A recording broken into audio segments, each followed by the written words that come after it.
One of the best things any church can do is cooperate with local agencies, especially charitable agencies and community agencies. It's necessary. I think it's necessary to gain traction in your community. It's necessary to earn goodwill with the people in your city. It's necessary because that's a great way to invite other people in. It's good leadership, but it's not sufficient.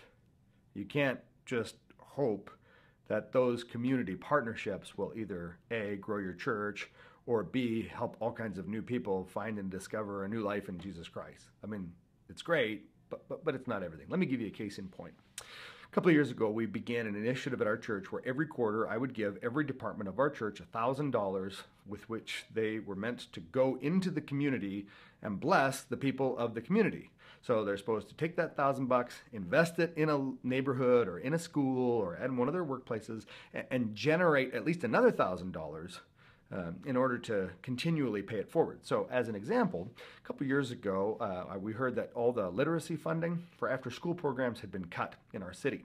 So I thought, man, we need to do something to cooperate with the local literacy group in order to bolster them, raise support for them, and show them that the church is on their side. So I got together a bunch of the kids that had been affected by the closing down of this program.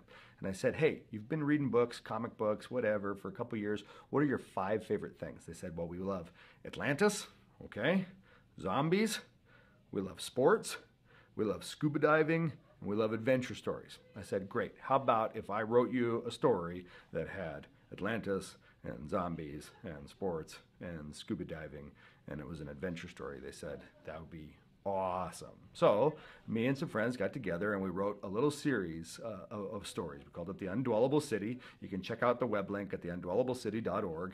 And we went around to different libraries, to different schools, and we not only told this story and read this story, we performed this story, we had artists illustrate this story, and we gave 100% of the proceeds from all the sales of the books and all the live performances to the local charity associated with literacy. So we gave them a ton of money and a ton of attention and a ton of resources and raised their profile in the community. And they, in turn, of course, they're very, very appreciative, but they, in turn, promoted the event, encouraged people to attend the event, to buy the books. Well, here's the thing. The books were a hypothesis. What would happen if a Sunday school teacher went to Atlantis, found out that it was overrun by zombies, and the only weapon he had at his disposal, the only thing he could do to fight an Atlantean zombie apocalypse was to tell the story of Jesus. That was our crazy, goofy, mixed up story. But it was a smash success. Kids loved it. And after the live performances were over, after all the books were distributed,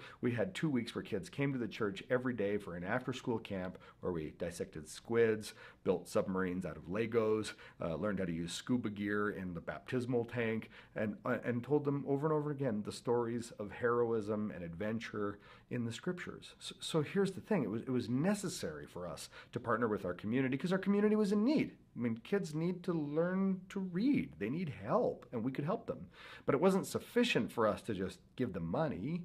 It wasn't sufficient for us to just feel bad for them and take an offering. No. We wanted to use our creative capacity to get involved on a deeper level, to get involved with their staff, to get involved with their networks, to raise their profile in the newspapers, to raise their profile on the evening news shows and on the internet. I mean, we wanted to make a big splash, not just write a big check. And we did. And so it was a huge success. And that's what I think is so often missed by the church, is when we see a need, we go, oh, well, we can raise awareness or we can raise money. We can do all those things, and we should, but maybe we can also have fun. Maybe we can also light a spark in the eyes of a child. Maybe we can also inspire people to take risks. Maybe we can also hang out with some little kids at the church after school and go scuba diving. Those things feel like mission in a way that's risky and innovative and fun and holistic. And I think those are increasingly the kinds of things we want to see in our churches.